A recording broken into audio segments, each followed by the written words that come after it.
L'actualité, c'est d'abord l'impatience des principaux syndicats agricoles dans l'attente de mesures rapides et concrètes en faveur des exploitants après des semaines de manifestations. Le reportage de Nathalie Rougeau et Clément Alette.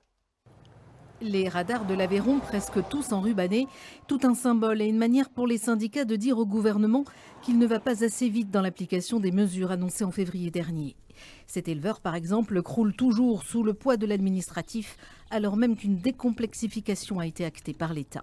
On est à peu près à 7 heures par semaine de papier, de documents qu'il faut renvoyer pour les normes, pour les bovins. On passe un jour par semaine, rien que pour ça. Cet agriculteur ne comprend pas non plus pourquoi l'État continue les importations massives de viande tout en encourageant la production de viande de synthèse, une politique jugée aberrante en terre aveyronnaise. Dans cette autre exploitation, la toute nouvelle présidente de la FDSEA attend toujours le contenu du plan élevage.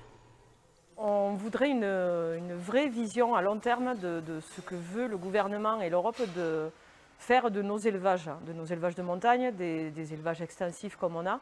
On voit que l'élevage est quand même mis à mal régulièrement, notamment par des normes, par des distorsions de concurrence avec des pays étrangers. C'est vrai que là, on voudrait vraiment qu'ils nous disent ce qu'ils veulent faire de nous et on pense que dans ce plan d'élevage, il y aura une vision à long terme. Mécontents et toujours mobilisés, les agriculteurs ne relâcheront pas la pression.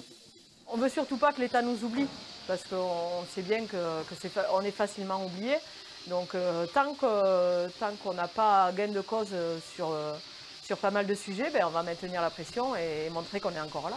Si la semaine prochaine, lors du congrès de la FNSEA, l'État ne répond pas aux attentes de la profession, les syndicats poursuivront leurs actions.